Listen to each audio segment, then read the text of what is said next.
Welcome to the Fertility Mind podcast. I am your host, Jessica Friesen, a certified fertility mindset coach, a sound healer, and an international best-selling author. My mission for this podcast is to give you weekly episodes where you hear my own success with IVF and how mindset and manifestation changed it all for me. You will also hear from my guests who share their success stories in the fertility world. I want you to know that you are not alone. Even when things feel tough and when things feel like they aren't going your way, the tools and techniques you will get in this podcast, I know can change everything for you too. So thanks for being here with me today, and let's dive in. Hello and welcome back. Today I want to talk to you about being in receivership. So I want you to journal. Are you in receivership? Yes or no? Like, do you think you're in receivership? And why yes or why no? I want you to ask yourself why after you answer the question. And then I want you to further ask yourself, what does receivership mean to you? These are awarenesses for you. These gain clarity. And this is really making this the study of you, because then you can start to think, am I in receivership? Am I not in receivership? But I will back this up. What do I mean when I say, are you in receivership? The long and the short of being in receivership, if you're in receivership, your manifestations are coming to you. Things are happening in an easier ease and flow way versus a way where you're in a path of constantly feeling resistance. Not being in receivership means your manifestations are not really coming true. So you may be in a place where you're saying, I'm doing the mirror work. I'm doing all of my affirmations. I am practicing gratitude. I am journaling. I am visualizing, but I am not receiving my manifestations. It doesn't mean your manifestations aren't on their way to you, because there's such thing as the law of gestation. And that doesn't mean time. The law of gestation means the amount of time it takes you to gather evidence to support what it is that you want. So the law of gestation can be a day, it can be weeks, it can be months, it can be a really long time. There's no specific time frame in the law of gestation, but it's you gathering evidence to support your goals, your desires, and dreams. So I will reiterate, it doesn't mean that your manifestations aren't coming to you. But when you think about it, if you start to think you're doing all the quote unquote work, but it's not working, what new belief are you forming? Do you have faith, like an unwavering faith without a shadow of a doubt that you are going to manifest your desired family? Or is it still in just the I hope stage? Or I wish I could have this, but I really don't think I can, or I don't even know if it's possible. And the way things are going right now, I don't know, but time keeps passing. I want you to think about that. So that truly means you're not in receivership. Being in receivership is a culmination of your faith, of your goal, wishes, and desires, dreams fulfilled. It is having to choose and decide over and over and over to commit to letting go of that negative self-talk. It is truly spending that time visualizing and feeling those feelings and creating what it is that you want and shutting off your five senses and really living in that imagination so you stay tuned into that frequency where it already exists. It also allows you to raise your vibration. When you are operating at a higher vibration, you are attracting ease and flow things.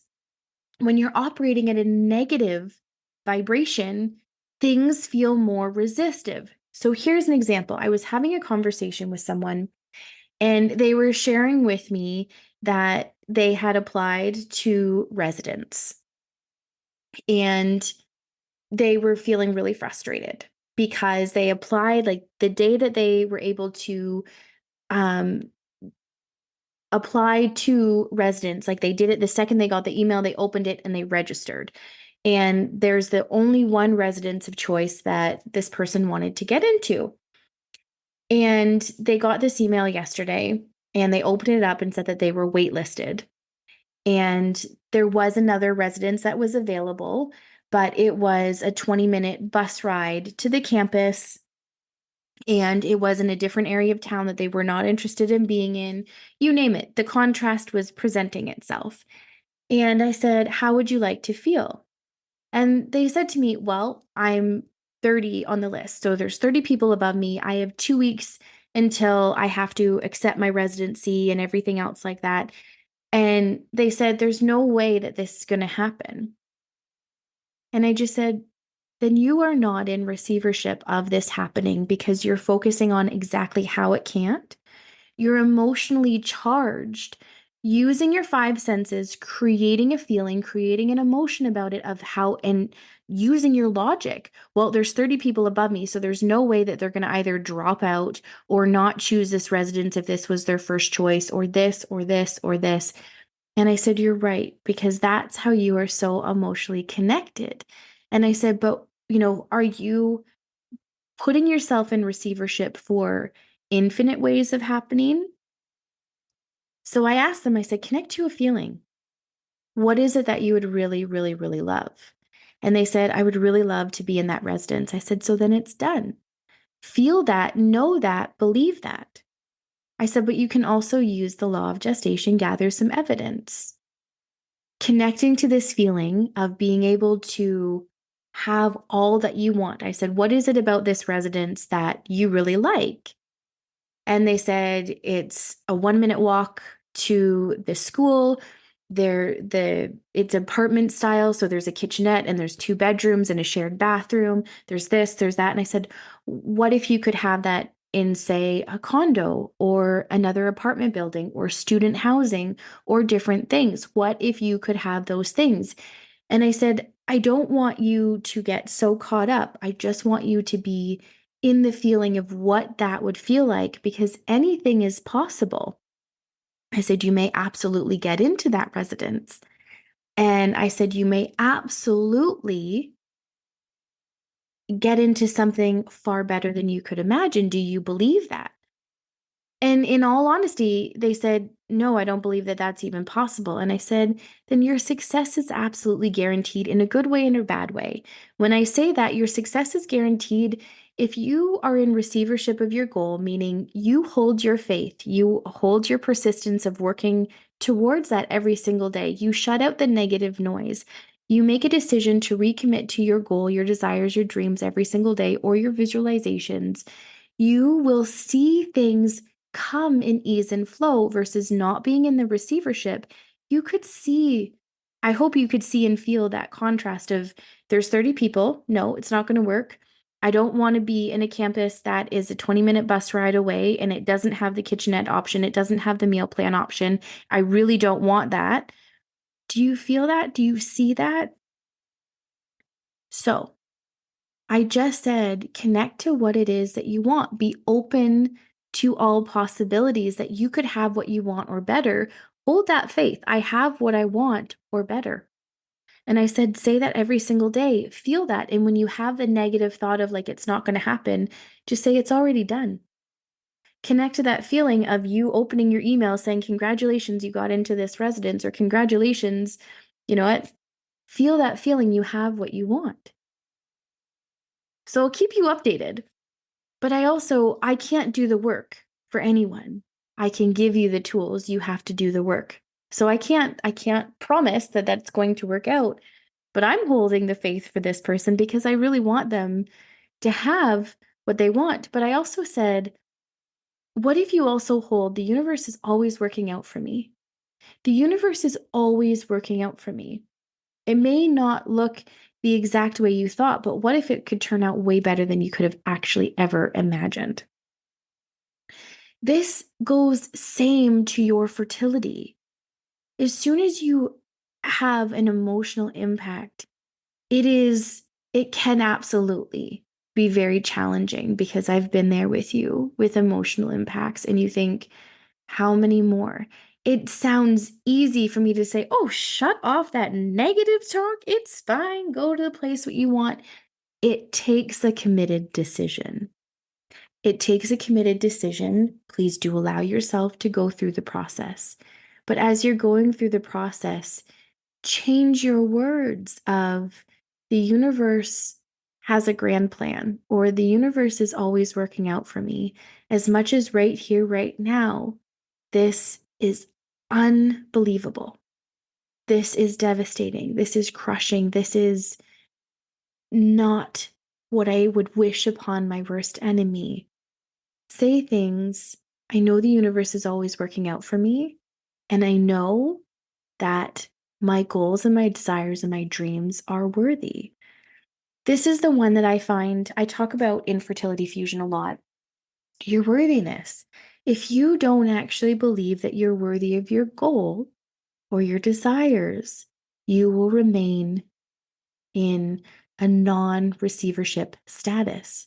So I want you to picture like big grand doors. They're literally at the doorstep waiting for you. You have to open the door.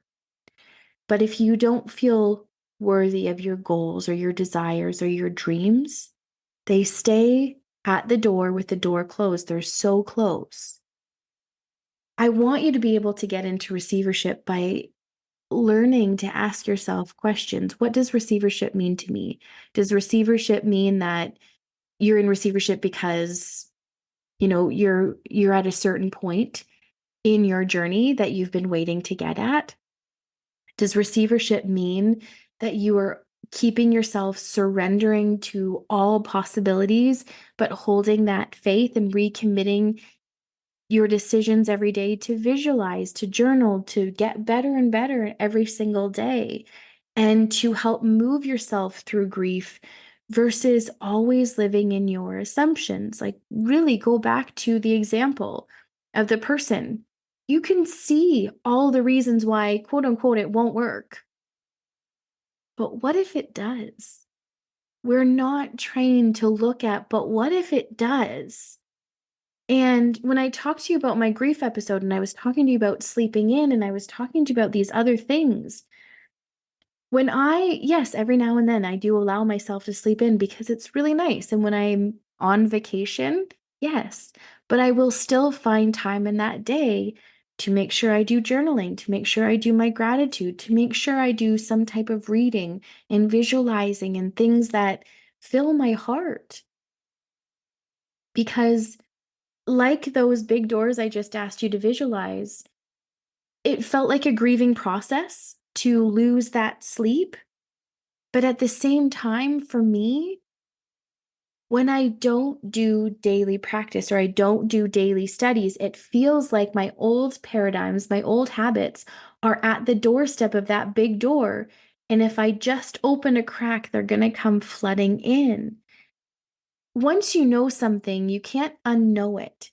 And I have known that when I actually focus on my goals, my desires, and my dreams, and I study and I do these things, I am a million times closer to my manifestations. I feel different throughout the day. Things are in ease and flow. Yes, contrast will present itself, but even how I move through that contrast is different versus when I say, no, I'm deciding I'm going to sleep in. I don't need to do my studies today. I know all this information. I'm fine. And then I feel myself throughout the day, my vibration is lower. I'm allowing that outside, circumstances, environment seep in. And I notice how my stance is different. I notice how I'm talking out loud feels different. I notice how sometimes I think I'm just going to become introverted and just, no, it's fine. And I say to myself, who is that version? That version that I died to a long time ago? Why does it want to come back? because I decided to not study. I decided. So when things feel overwhelming, decide that it's not overwhelming, that you are doing something to better yourself, something that's going to help you move towards your goals, your desires, and dreams, instead of looking at it like grieving, if you will, not being able to sleep in. I want you to also understand the grieving process. There was a compilation of a lot of things that were going on, and it really felt like just one more thing that I wasn't able to do, that it felt like a grieving process for me. Things were in a lot of turmoil, and it was just one more thing that I couldn't do, one more thing that I wasn't allowed to have. That I was not in receivership of a goal. When you look at it like it's one more thing that I have to do that may or may not work, think about that. This is why I want you to understand receivership, because a lot of people really think, okay, I'm doing all the work. I'm doing my mindset. I'm doing my manifestation. I'm doing this. I'm doing that. I'm doing my affirmations, but it's not coming true. So is this hoaxy? Does this actually work? Maybe I know it works for other people because I've been seeing it work for other people, but it's not working for me, or it's not just for me, or you know what? You can start to feel yourself over and over and over and over again falling into these negative feedback loops where you keep yourself out of receivership. This is a lesson that I love teaching, and it's taught in fertility fusion in far more detail. But I love, love, love giving you guys enough that this can start to spark something different in you, that it can start to do something within you, that you can take the initiative to start to understand where are your underlying thoughts, your dual thoughts. You may think you're feeling positive and that you're doing everything, but what is that inner voice saying? What is that inner voice really feeling? I'm trying all the things to see if it works, but I don't know if manifesting or like this actually works for a baby. Sure, maybe you can manifest money, but even then, that seems more like coincidences. Think about your thoughts, hear your thoughts. It's not work. I know sometimes at the beginning it can feel like work. But once you start to create this is a habit, you actually start to look forward to it because you can see and feel how different your day is. You can turn off your five senses. You can live in what it is that you want versus living in this place of how nothing is working out for me. Right. It's not, because that is where you're emotionally charged, and that is where you're emotionally connected. And that is what you are visualizing and feeling. And you've tuned into that frequency and you're on that vibration of it doesn't exist and it's not working. You're right. It won't. Think about those things. What is stopping you? What is stopping you?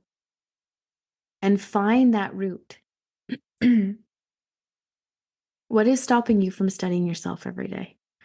What is stopping you from believing in mindset or manifestation? What is stopping you from bettering yourself? What is stopping you? That is what keeps you from receivership. I love you. I'm proud of you. I really thank you from the bottom of my heart being here and listening to this, because you are worthy of every goal and desire and dream that you have. You are worthy to be in receivership. You are worthy. I want to express my deepest gratitude for you tuning in with me today. I am proud of you, and I am sending you so much love. I want you to remember that you hold incredible strength and power within you. If this episode resonated with you, or you know anyone that would benefit from hearing, please share.